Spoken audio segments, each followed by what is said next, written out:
The Freedom Riders were a group of African American and white protesters. They traveled on a bus to challenge segregation throughout Alabama and Mississippi.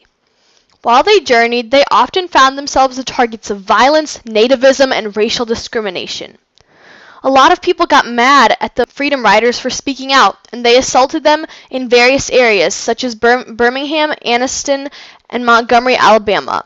Not only that, but they harassed the riders in Mississippi and along all their rides. A lot of Freedom Riders, white and black, were at the risk of being beaten, jailed, or worse, killed as they ventured farther south. Sometimes the buses they rode were set on fire, with people still trapped inside. On May 4th, 1961, 13 Freedom Riders set out in 2 buses to Washington, D.C. They had been told by the police that they would be protected, but at the city limit, their small amount of protection ended. All of a sudden, a mob appeared and started to attack the Freedom Riders, and some were knocked unconscious while trying to help the other riders. Not only that, but the Freedom Riders caused a lot of racial tension, unrest, and violence, because they were going against everything that people at that time believed.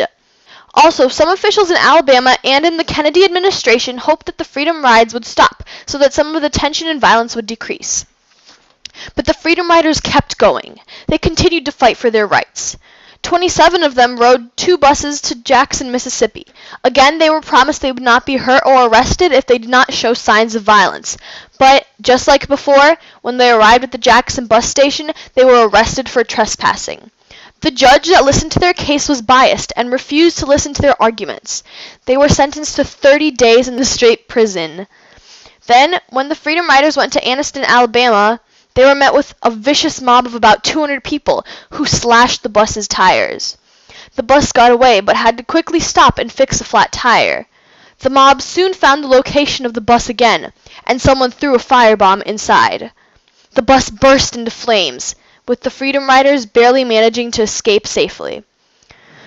Many of the Freedom Riders almost died or suffered from extreme injuries because of the harsh beatings they received for supporting integration and fighting for what they believed in. Still, the riders were not discouraged. Not only had the Freedom Riders started to raise awareness, but Martin Luther King Jr. sided with their cause. He was actually escorted by marshals when he flew to Montgomery to meet up with the Freedom Riders. However, King also thought the Freedom Riders might be taking their cause a little too far and that they were too violent. He worried that they would sabotage his plans for integration. But the fact that the riders were arrested so much and caused so much commotion was actually extremely beneficial to their cause. It let people know what was going on and that African Americans wanted something to be changed in their society.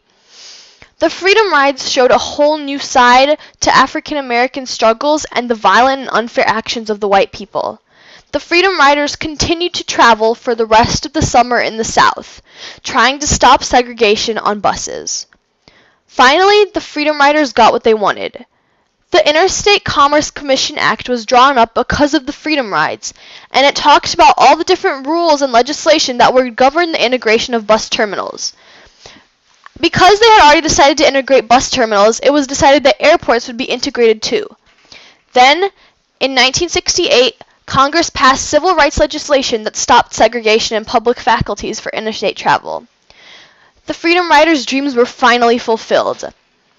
The Freedom Riders had a huge effective impact and changed the way that people then looked at African Americans.